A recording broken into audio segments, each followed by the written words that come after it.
ಇಲ್ಲ. ಬಟ್ ಈ ಸೀರೀಸ್ನಲ್ಲಿ ಕೊನೆಯ ಎಪಿಸೋಡ್ನ ಕೊನೆಯ ಸೀನ್ವರೆಗೂ ಯಾವುದಾದ್ರೂ ಒಂದು ಪ್ರಶ್ನೆ ಬಾಕಿ ಉಳ್ಕೊಂಡೇ ಇರುತ್ತೆ. ಸೊ ಅಷ್ಟು ಎಲಿಮೆಂಟ್ಸ್ನ ಇಟ್ಟಿದ್ದಾರೆ ಅಂತಾನೆ ಹೇಳಬಹುದು. ಇನ್ನು ಸೀರೀಸ್ನ ಸ್ಕ್ರೀನ್ ಪ್ಲೇ ಆನ್ ಪಾಯಿಂಟ್ ಇತ್ತು. ಸೀಸನ್ 1ಗಿಂತ ಬೆಟರ್ ಇತ್ತು. ಇಷ್ಟೊಂದು ಎಲಿಮೆಂಟ್ಸ್ನ ಹ್ಯಾಂಡಲ್ ಮಾಡುವಾಗ ಸ್ಕ್ರೀನ್ ಪ್ಲೇ ತುಂಬಾ ಕ್ರಿಸ್ಪ್ ಆ್ಯಂಡ್ ಎಂಗೇಜಿಂಗ್ ಆಗಿ ಇರಬೇಕು. ಆ್ಯಂಡ್ ಇಲ್ಲಿ ಆ ಕೆಲಸ ತುಂಬಾ ಚೆನ್ನಾಗಾಗಿದೆ ಅಂತ ಹೇಳಬಹುದು. ಇನ್ನು ಎಮೋಷ್ನಲ್ ಸೈಡ್ ಆಫ್ ಸೀರೀಸ್ಗೆ ಬಂದರೆ ಸೀಸನ್ 1ಗಿಂತ ಇಲ್ಲಿ ಕಡಿಮೆ ಪ್ರಮಾಣದಲ್ಲಿ ಎಮೋಷನಲ್ ಸೀಕ್ವೆನ್ಸ್ ಇದ್ದಾವೆ. ಬಟ್ ಇದ್ದಿದ್ರಲ್ಲಿ ಹತಿರಾಮ್ ಮತ್ತು ಅನ್ಸಾರಿಯಾ ಮತ್ತು ಆ ಮಗುವಿನ ಜೊತೆ ಆ ತಾಯಿಯ ಸಂಬಂಧ ಇವೆಲ್ಲ ತುಂಬಾ ಚೆನ್ನಾಗಿ ಕನೆಕ್ಟ್ ಆದವು ಅಂತಾನೆ ಹೇಳ್ಬಹುದು. ಇನ್ನೂ ಸಿನಿಮ್ಯಾಟೋಗ್ರಫಿ ಅಥೆಂಟಿಕ್ ಆಗಿ ಇತ್ತು. ನಾಗಾಲ್ಯಾಂಡ್ನ ನೇಚರ್ನ ಕ್ಯಾಪ್ಚರ್ ಮಾಡೋದ್ರಲ್ಲಿ ಸಿನಿಮ್ಯಾಟೋಗ್ರಫರ್ ತುಂಬಾ ಒಳ್ಳೆ ಕೆಲಸ ಮಾಡಿದ್ದಾರೆ ಅಂತಲೇ ಹೇಳ್ಬೋದು. ಇನ್ನು ಡೈಲಾಗ್ಸ್ಗಳು ಕೂಡ, ಎಸ್ಪೆಷಲಿ ಇದ್ದಂಥ ಒನ್ ಲೈನರ್ಸ್.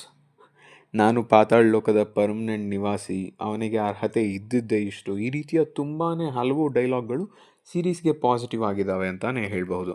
ಇನ್ನು ಡೈರೆಕ್ಷನ್ ವಿಚಾರಕ್ಕೆ ಬರೋದಾದರೆ, ಇರೋ ಕಥೆಯನ್ನು ಎಂಗೇಜಿಂಗ್ ಆಗಿ ಇಟ್ಟು ಒಂದು ಒಳ್ಳೆಯ ಥ್ರಿಲ್ಲರ್ನ ಪ್ರೆಸೆಂಟ್ ಮಾಡೋದ್ರಲ್ಲಿ